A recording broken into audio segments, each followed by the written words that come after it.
Welcome and welcome back. Hey, my butterflies and my emerging butterflies of every pattern, shape, size, and color.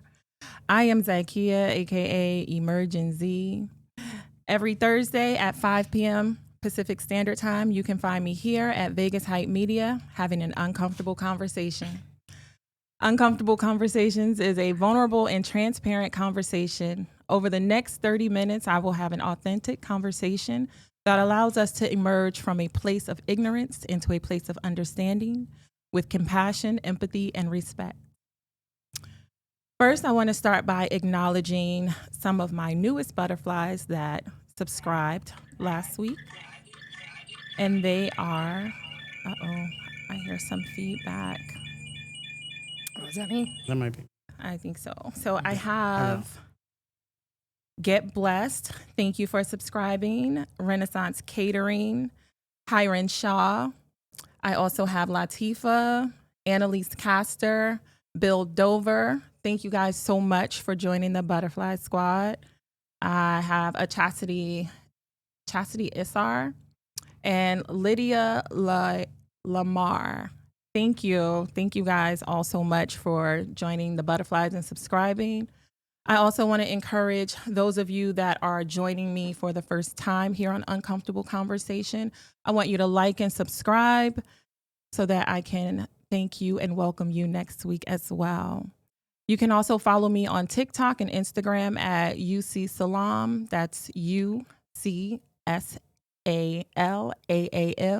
And I'll be sure to follow you back. I have a special guest, a returning special guest today by the name of Sy. They were with us on the 19th when we broadcast. There was a lot of things that were left out in that conversation that we needed to revisit. So I felt the need to bring her back based off of the comments and the feedback that we got from the videos that were posted on YouTube. So without further ado, I'm going to introduce Sy. Welcome back, Sy. How are you? I'm good. We gotta link this on ours. Yeah, definitely. We'll figure out how to do that. I'm good. Well, thank you for choosing to return. I appreciate you being here. I really wanted to pick up right where we left off with your final statement. What do you want to leave the heterosexual people? What information do you want us to have or know about dealing with the queer community? Oh my God, there's so much. Like, I feel like we could talk for hours about some of the issues right now. Also, like we're streaming on, or we're sharing on TikTok too, so we'll have to share each other's handles, or whatever that is. Yeah, I don't know. Like right now, I feel like queerness is under attack, I'll be honest. Like, and it has been for decades, right? It has been since the AIDS crisis. Right. But right now, we've got this culture war happening where people are saying trans people shouldn't be around kids, or, you know, drag queens are inherently evil and grooming people, and you know, gay people. I mean, so a couple years ago, it was like going after marriage. Can I pause you right there? Because there's a lot. Yeah. You're unpacking like a whole lot right now. Yeah. But I kind of wanted to go off of the youth. Yeah. How it's impacting the youth. Yep. And what I really wanted to talk about is parenting. Okay. From the perspective of queer parents to their smaller children, right? What does that look like in your household? Because you have a wife and you have children that you're raising. What is that dynamic like for you? Well, you know, like for me, I mean, first of all, I think with queer parenting, it goes all the way to like the beginning of parenting, right? Like we didn't accidentally have kids, right? Right. You know, so we worked really hard to have kids. We paid a lot of money to have kids. So we obviously really wanted to have our kids. And we knew in having our kids that we were bringing them into a world that their family dynamic might not be accepted like other families. And because we were what they knew, they didn't know until they got to preschool that, oh, there's other kinds of parents and there's other kind of families and things like that. And so, you know, now they're in the 3rd grade and there are other queer parents at the school, and we have a really great, you know, really village of all kinds of diverse family structures, which I think is really important. But I think right now what is really scary is we've gotten to this place where we've gotten marriage. People are accepting us as parents and teachers. But right now, in the state of Florida, you can't even talk about your parents being queer. If you bring that up in a first grade classroom, that teacher could get in trouble. So now we've gone back decades in acceptance and people seeing us as parents that can really have kids and that we're okay in raising kids, because now people are starting to question that, because what they're trying to do is erase us. And when you try to erase marginalized people, you do that because you don't see them as equal. And so it's hard right now to be a queer parent. It really is, because there's a lot of people out there who don't think I should be a parent or even be around kids in the first place. Right. That is a real thing. So if you could just tell me, what do you think the difference is in the styles of a heterosexual parent versus a non-heterosexual parenting? Like, what's the difference in you guys' style? You were raised by heterosexual parents, I had straight parents, and they were cool. They were cool. They were good for I think one of the biggest stark differences I've seen is gender roles, right? So like a lot of times when a man and woman get married, right, which really was the framework for decades and decades, right? The man would, let's say back in the 50s and 60s, go to work. The woman was at home, cooking and cleaning and doing all these things. And even to this day, we have these expectations of what a dad does and what a mom does and what a husband does and what a wife does. So when you have a same-sex couple, there's no inherent gender norms there, right? So the reason I cook is because I'm Italian, I'm a good cook. My wife cannot boil water. I hope she's watching right now, but, and so I do the cooking. Right. My wife is much more responsible for the money, so she does the bills and things like that. So when we got married, we decided to have kids. There's nothing that's in place where we had to fall onto these gender norms. So same-sex couples have that as a huge, stark difference. So how do you allow your children or show them how to identify the difference between what they should and shouldn't be doing? What's interesting, right? What's their normalcy like? Yeah, so when they were younger, we tried as hard as possible to do everything in a gender neutral way. And what I mean by that is I have a son, right? Identifies as a boy. As he's getting, as a baby, people would be giving him certain toys, like, oh, here's a truck and here's a tool set. You got to learn how to do this and do that. And my thing was, hey, you can play with these dolls too. And studies have shown that when little boys are encouraged to play with dolls, they grow up to be better fathers. Right. And so I think as parents, we need to stop doing this thing where there's these toys that belong to boys and girls, or like that boys can only do this and girls can only do that, because that sets them up for this inherently harmful thing. Yeah, activities too. Like if my little boy wants to go to a ballet class, he should be able to go to a ballet class without judgment, without stigma. And I think one thing with same-sex parenting is that we're like, yeah, that should be allowed. But what you see is sometimes with other kinds of parenting is people going, well, that's not okay for boys to do that, or girls should be kept in this place. We've got to teach girls these things, and that's what I think when we see queer parenting and things like that, that's where we are slowly able to kind of unpack a lot of that.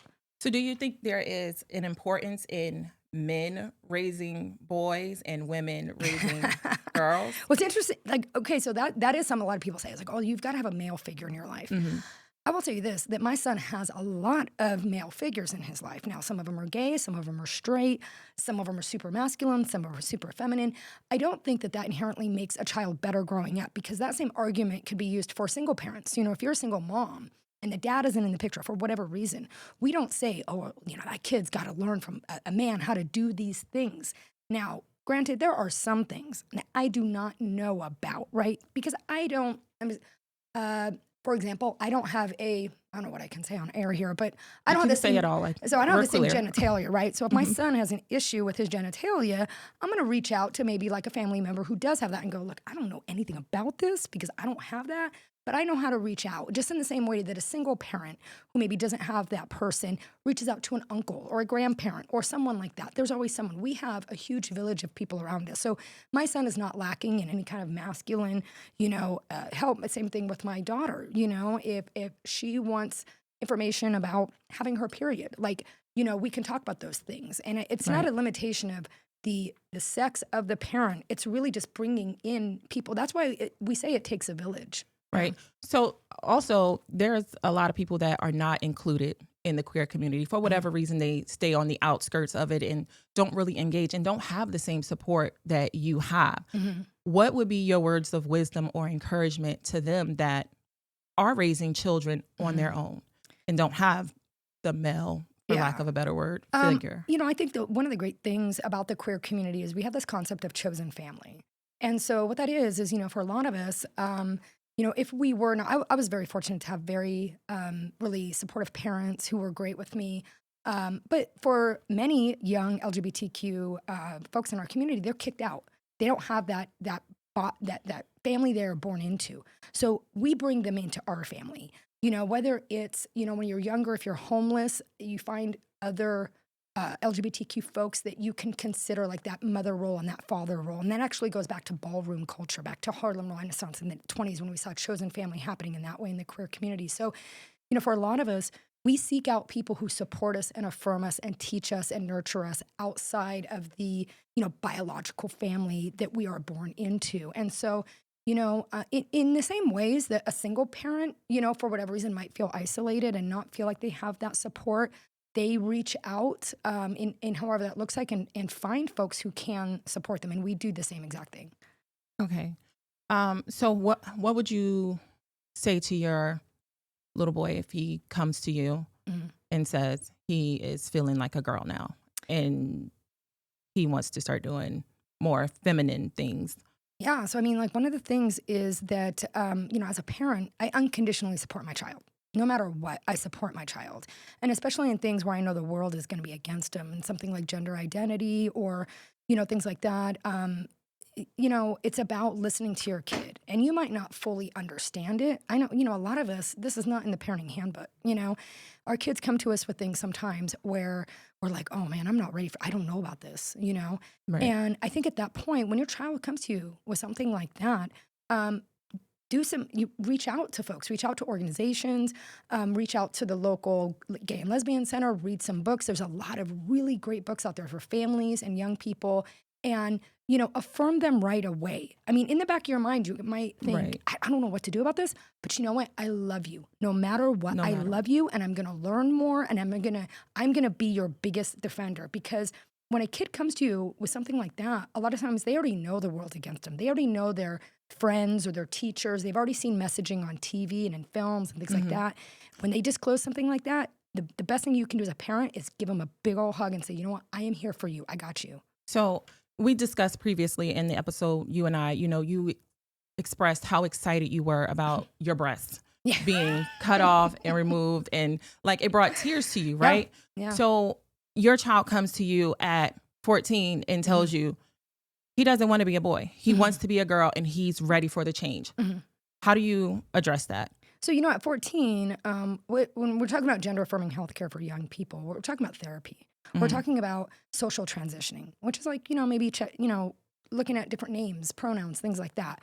At 14, he might be able to be on puberty blockers at that point, might be a little bit late for that. He might go on, so if he's assigned male at birth and is saying that he is a girl, then we'd be looking at estrogen. But for the most part, under 18, we're not looking at a lot of medical interventions there, unless it's puberty blockers, which are completely reversible. And I think one of the things that the conservatives on the right are hanging on to is a lot of misinformation. Like, nobody is giving these kids irreversible surgeries. That's not happening. If somebody is 14 and, again, like I'm saying, like assigned male at birth. So you're saying my son comes to me and says, I'm a girl. Yeah. Okay, you want to explore makeup, you want to explore dresses, things like that. I would also let him know that, what his school climate might be. There is a student support plan we could look at. We're lucky here in Clark County because we actually have regulations through the school district that if my child comes to me and says those things, that the teachers have to support him, that he won't be bullied. If he's bullied, there will be accountability. So I think, one of the things is to be realistic with your kid and say, listen, I support you. Just know that there's some people who won't, and this is what I'm going to do to defend you. But we can explore that on a social level. Like what kind of name would you like? Things like that in a safe way. Right. So let's talk about the fact that they're in a queer household, right? And there's no judgment, but the pressures of the children on the outside, them feeling like they are supposed to be queer because they're coming from a queer household. How do you manage that with your children? Well, it's so we watched this show a couple of months ago called Heartbreakers. Is that right? Heartbreaker? Heartstopper. My bad. It's Heartstopper. Yeah. And it was on Netflix, I believe. And it's from a graphic novel, and it was hugely successful. It was a really great it was a series, right? And in this show, it was a show aimed towards adolescents, towards high schools, and it's a British show. And in this show, you've got an openly bisexual boy who's like 16. You've got a young trans girl, all of these different kinds of characters. And so as my kids are seeing these in a very positive way, to them, they're seeing stuff I never saw when I was a kid. I was like, wow, this is so amazing. They're telling these stories because all queer adults and trans adults were once queer and trans kids and adolescents. We all were, right? Right. And so I remember my daughter turning to me and saying, so this person likes boys and girls and all different kinds of folks. And I said, yeah, that would be called bisexual. And she was like, wow, that's really interesting. The thing is, like, if kids know that they can date whoever they want, which is what we all say, right? We want you to be happy. We don't want to judge your relationships when you get older. I even hear that from the right. We don't care who you love. We don't care who you're older, but just whatever, right? So when they're teenagers, if we can send that message that, hey, you know what? If you're a boy and you like other boys, that's okay. You know, the problem is decades ago, they used to tell little kids that that was wrong and that they would be punished and that they would try to fix that sexual orientation through conversion therapy and very dangerous things like that. So when we tell our kids, hey, you can date whoever you want. You know, I always tell my kids, like, you can date boys and girls and whoever, just as long as they have a good credit score. So I'm good with it. Would you say that that's a myth or a fact that queer children are pressured to be queer because they're from a queer household? And it's absolutely a myth that it would encourage them to be queer. And here's what it is. Kids who are gay, listen, all the people I know my age who are gay, they came from straight parents, right? But I'll tell you this, that if my kids come out, they will be able to safely, openly come out. And that's the difference. If you have straight parents. Not to mention that pressure's coming from everywhere, right? Like growing up, you know, if you're the last virgin boy, your other male friends are like, oh, you're a virgin. They're pressuring you to lose your virginity. Your female friends are pressuring you to lose yours. Like, that pressure isn't just happening with the queer kids. You know what I mean? It's all kids because everybody wants their group. So like the pressure to be queer isn't really like any bigger or more dominant or more prevalent than the pressure to just like grow up faster than you need to be as a kid. Yeah. Can we throw a Bash in here? Bash is thrown in. Yeah. There's Bash. He's also with our organization, Gender Justice. So, but yeah, it's true. I mean, it's like, it's not that there's going to be any more queer kids now. What it means is that these young people will be able to safely come out because there's no more LGBTQ people today than there were 100 years ago. The difference is that it's not criminal, right? I can't be thrown in jail in this country for having these relationships. 100 years ago, I could have been. You know, they're not stigmatized as much. They're not judged as much. There's more representation. So yeah, these kids are coming out more. I would have come out at that age too if I was allowed to, if socially it was acceptable, but it wasn't. So I had to stay in the closet until I was 19. So. Okay. Anything else you want to add, Bash? Nope. No.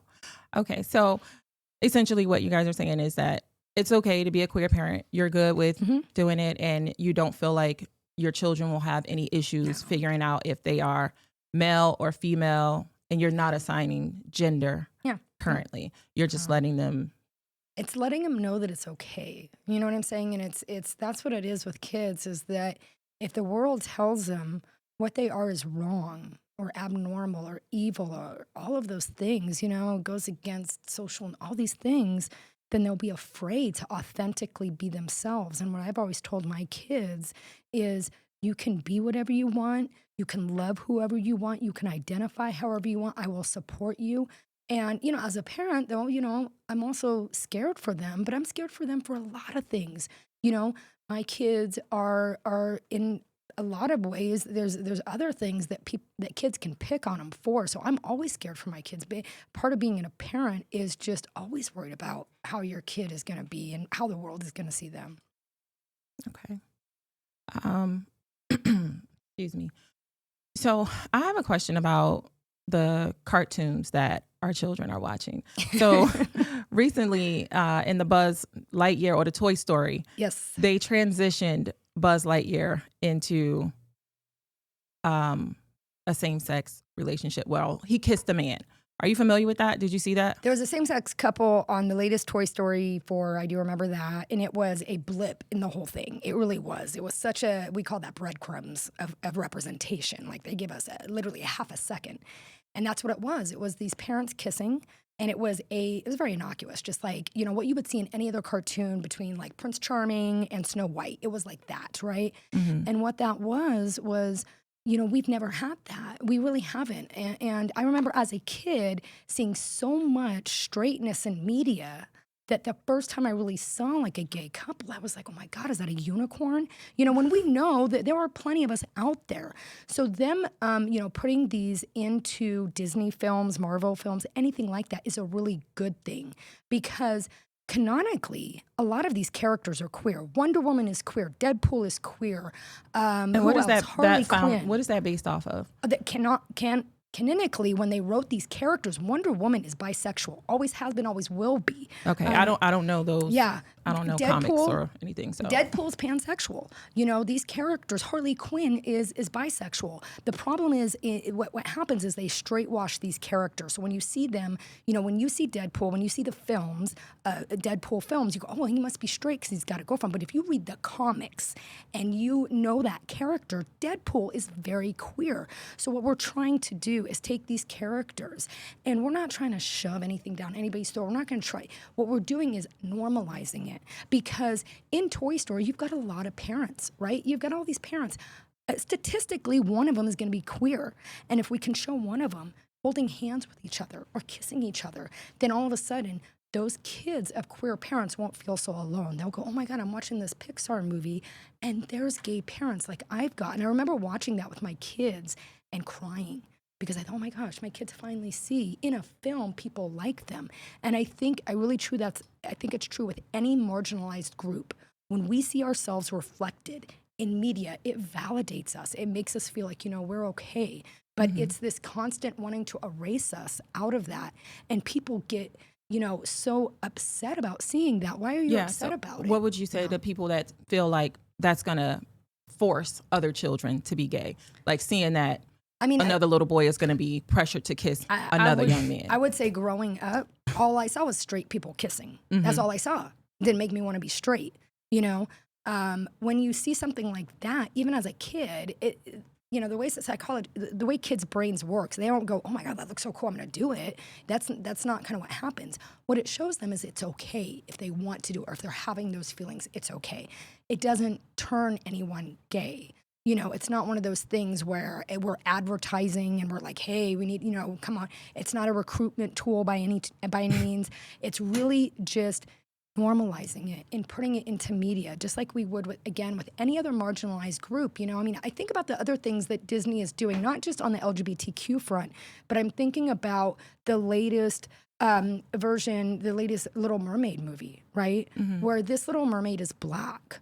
And the story, how Hans Christian Andersen wrote that story, that first of all, mermaids aren't white, they're fucking fish, okay? So like mermaids don't have a color. But look at how so many people on the right got so upset that we made this character Black. But think about all the young Black kids who saw that and go, oh my God, I see myself reflected in this story.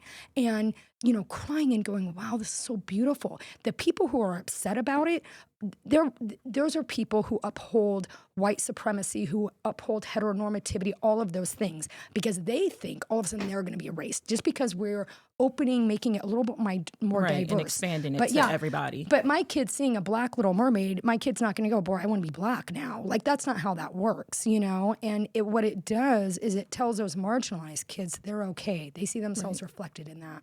So how would you respond if seeing that made your child say, you know what, I do want to be Black. I want to be a Black mermaid. How is that possible?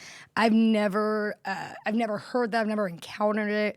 I don't think that's what really happens with kids. I mean, if my child said to me, I want to be Black now, I'd be like, well, that's race, right? That's different from gender. That's ethnicity. Those are different things, you know? But I don't think it makes kids say, I want to be that. It simply says to the kids who are that they're okay. Okay. I love these conversations. I gotta tell you, I love it. I was having a good time here. I mean, it's a valid question because if you can change your gender or your sex, people would start to think, well, can I change my race too? Well, you can't. If I feel white on the inside, can I not identify as a white person? And I think what people get hung up on is the word trans is such a trigger word right now. So like, to your point, what you're saying about, oh, if I can be transgender, then I can be transracial or I can be transabled. You know what I mean? Which is another thing that's like really kind of becoming more prevalent. And to that, I would say like, well, first of all, you can't be transracial. And then, you know, people bring up, well, biology. Well, if biology says I can't change my race, then you also cannot change your gender or your ability. Right. Okay, well, being transabled is actually only called transabled because of the hate on trans people. It's actually called BIID, which is a body disorder where you are not connected to a piece of your body so much that you want to get rid of it, as in cut it off or become paralyzed or get rid of your eye, right? And it's likened to transness because of the disconnect from your identity and your body, but it's not the same thing. Like if someone wants to, you know, claim another race, they're not, you know. Why is it not the same? If I can disconnect from a body part, why can I not disconnect from my skin color? Why can't I say, I feel like I'm white on the inside? I mean, the disconnect is real. I'm not saying that you cannot do that. Those things are real and they do happen. But where the problem is that with gender, it is a lot deeper than biology. Not everybody has just those two sets of chromosomes that indicate male or female, or not everybody has, you know, the secondary sex characteristics. You know, a lot of intersex people don't find out they're intersex till they're in their late 50s or 60s. You know, a man will go into the hospital and find out that he's got ovaries. Does that make him any less of what he is because he has ovaries? No. Right? Like, and to say that it's so cut and dry is just like kind of, it's not listening to the science that's there. Everything that can be measured falls on a spectrum. Everything. That includes life and biology. Yeah, and I think the transracial argument, because I remember years ago, who was that? Rachel Dolezal, that whole thing. I mean, it's just BS. It really is. And when Gwen Stefani says, I'm Japanese and I can say I'm Japanese, no, you cannot. That is not a thing. But I think that that's an argument, again, that people on the right are like, well, I can do this, I can do that. I can be a dinosaur, I can be this or that. Gender is a social construct and is completely outside of exactly what Bash was saying there. Is like, gender is something that we connect to sex assigned at birth. Gender is on a spectrum, whereas race is connected to your ethnicity. So like no matter what I identify as, the fact is in my DNA is Italian and Irish. That's what I am. So I can't all of a sudden say, well, you know, I do all these things. Now I'm Asian. That's not possible. And people who do that are really trying to, I feel, kind of muck up everything and say, well, this is going to invalidate this. Because if I can't change my race, then you can't change your gender. It's not the same thing. We're talking about like apples and oranges here. I mean, literally like, you know, bananas. Right. And also like none of us are denying the body parts we were born with. None of us are, you know, denying that biology we do have. You know what I mean? Like the parts I have, I'm not going to pretend that they're what they are, especially when getting medical care, right? Like that's only a detriment to myself. What we're saying is that the body parts don't matter, right? Because none of you are going to have the privilege to see them, right? This is what you see. The personality you see, who I am, is what matters. So if I say to you, this is what I am, and like if I go into, you know, a gyno, right? And I'm surrounded by women. I have a full beard. I have a deep voice. If I'm forced to be a girl, everyone calling my name just looks dumb now because these strangers don't know what is under my clothes. All they know is that this doctor lady is calling this man a woman, and everyone's weirded out now. And there's no reason for that, because the thing that matters is the connection that you make to me and who I am, not what I am. Okay. Thank you very much for that clarification. I love that. I love every word of that. Yeah. That's why I always say, like with trans folks, people who have these you know, like really strong opinions about things, sit down with a trans person, sit down with someone like me, and let's really dissect gender. Let's talk about, you know, when I was a kid, when I was all these things, because, you know, once you sit down with someone, especially a young trans person, that's what really pisses me off about all these, you know, lawmakers creating all of these very dangerous laws that are leading to upticks in suicide. Sit down with one of these kids, talk to them, and then you'll understand what it means. And don't just stop there, because you meet one trans person, you've met one trans person. That's one person's experience. That's one perspective. But, you know, it's that's what we need to do as allies, is listen to each other, you know, because I will never know certain experiences. I will never know the Black experience, the Asian experience, the immigrant experience. I will never know it. But the best I can do is sit down with someone and listen to them and listen to those issues. Yeah, having those conversations, excuse me, they're uncomfortable conversations, but conversations we need to have, like this conversation 100%. right here. So I want to thank you for having this conversation very transparently with me. It's not an easy conversation to have, because there is a lot of judgment being placed on you guys for wanting to even have children, or thinking that you could raise children and raise upstanding citizens, or, you know, the construct that you talked about, putting them in gender specific boxes, and your daughter should be a daughter or your boy should be a boy, and you're incapable of raising one because you are not of the male species. Right. You know, I think it's, again, very important for us to have those conversations. I'm glad that you were willing to sit with me and share how you were feeling. Thank you for joining us, Bash. Sy, second time's a charm. Thank you very much for being here again. To all of my butterflies, I want to make sure you like and subscribe, follow Bash and Sy. Understand that it is okay to be you. Love all of you. Have the conversations that are important to you, and don't back down.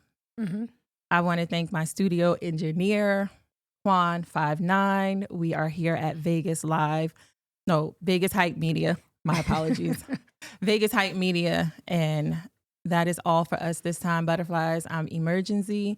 I'll see you next Thursday.